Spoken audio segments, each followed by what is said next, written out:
செஞ்சூர் அம்மன் செய்திகள்.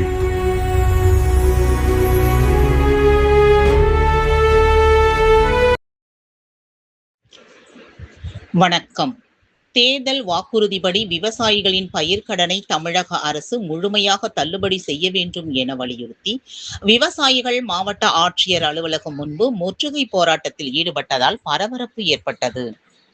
தமிழக முதல்வர் ஜோசப் விஜய் தேர்தல் வாக்குறுதியாக 5 ஏக்கர் வரை நிலமுள்ள சிறு குறு விவசாயிகளுக்கு 100%, 5 ஏக்கருக்கு மேல் உள்ள பெரு விவசாயிகளுக்கு 50% பயிர்க்கடன் தள்ளுபடி வழங்கப்படும் என அறிவித்திருந்த நிலையில், கடந்த 25/5/2026 அன்று தமிழக முதல்வர் ஜோசப் விஜய் அறிவித்துள்ள பயிர்க்கடன் தள்ளுபடி திட்டமானது விவசாயிகளுக்கு பெருத்த ஏமாற்றத்தை அளித்துள்ளது என்றும், மத்திய அரசின் கடுமையான உர விலை ஏற்றம், பூச்சிக்கொல்லி மருந்துகளின் விலை ஏற்றம் போன்றவற்றால் விவசாயிகள் கடுமையாக பாதிப்புக்கு உள்ளாகி உள்ளதாகவும், எனவே தமிழக முதல்வர் ஜோசப் விஜய் தேர்தல் வாக்குறுதியில் அளித்த கடன் தள்ளுபடி அறிவிப்பை முழுமையாக செயல்படுத்த நடவடிக்கை எடுக்க வேண்டும் என வலியுறுத்தி 100க்கும் மேற்பட்ட விவசாயிகள் மாவட்ட தலைவர் மகேஷ் தலைமையில் திருவள்ளூர் மாவட்ட ஆட்சியர் அலுவலகம் முன்பு முற்றுகை போராட்டத்தில் ஈடுபட்டதால் பரபரப்பு ஏற்பட்டது.